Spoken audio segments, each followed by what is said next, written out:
Okay, in this session, we're going to consolidate stuff that we didn't do in previous sessions, and in particular session 6, there was a lot to do there, and nobody finished all the tasks, which I don't blame you for. So let's go back to that session and try and finish off what we didn't do.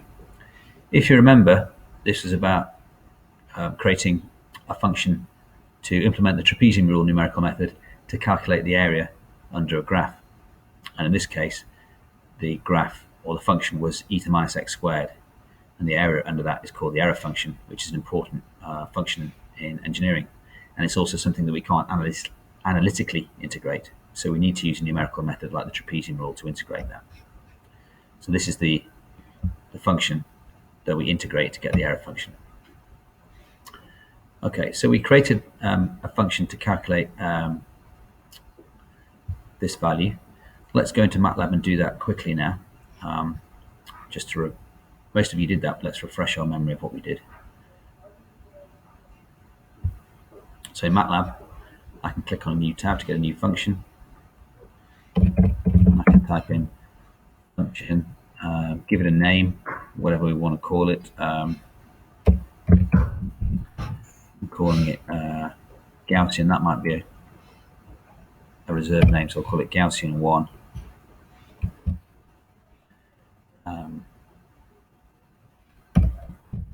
Key thing here is we're using y and x, but we could use other variable names. It doesn't matter. So here, just to be awkward, I'm calling the return value of the function z and the input argument q.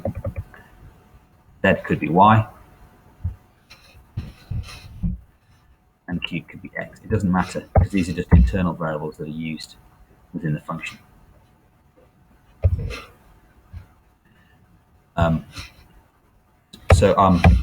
If I now run with this function, I can write z equals eta minus q squared. Semicolon, remember, so we don't reflect or echo the output back.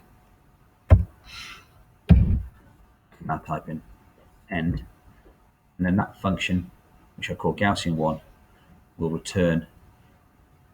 take one input argument q and return a value z, which is eta minus q squared, and the exponential function in Matlab is called exp. So I'll save that again, just like the other functions, so I can save it. Matlab conveniently gives me the default file name, which is the name of the function I'm first time saving.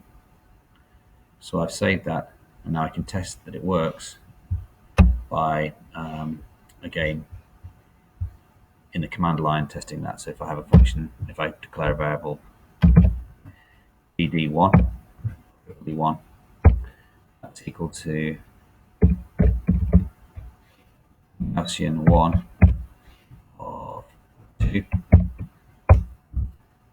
That's eta minus 4, so the function works correctly.